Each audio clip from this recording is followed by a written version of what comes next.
આ સરકારી દવાખાનું હમણાં જ એટલે કે સમજો કે 8-10 દિવસ પહેલા જ ઓપનિંગ થયું છે આ સરકારી દવાખાનાનું. આપણે સૌથી પહેલા અહીંથી જોઈએ અને આ આખા દવાખાનામાં જે લાઇટ આવે છે, વીજળી આખા દવાખાનામાં, એનો તાર છે આ ખુલ્લો. આ લોખંડની જાળી છે, લોખંડની જાળી, અહીંયા ખુલ્લા તાર છે. અહીંયા આ નવું દવાખાનું બન્યું છે, આ ખુલ્લા તાર છે. આ લોખંડની જાળી ઉપર શોર્ટ આવ્યો એટલે કોઈ પણ દર્દી અહીંથી જ મરી જાય દવાખાનામાંથી.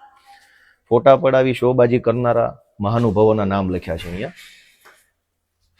આ શોબાજોના નામ છે, રાજેશ ચુડાસમા અને હરેશ ઠુમ્મર ને મારું નામ અંદર કાલ્યું છે, હું તો હતોય નહીં અહીંયા. આ બધા શોબાજો છે, સ્ટન્ટમેનો, પાટિયા મરાવાના માસ્ટર માઇન્ડો છે જ્યાં હોય ત્યાં, કે મેં કરાવ્યું. આ દવાખાનું કેટલામાં બન્યું છે?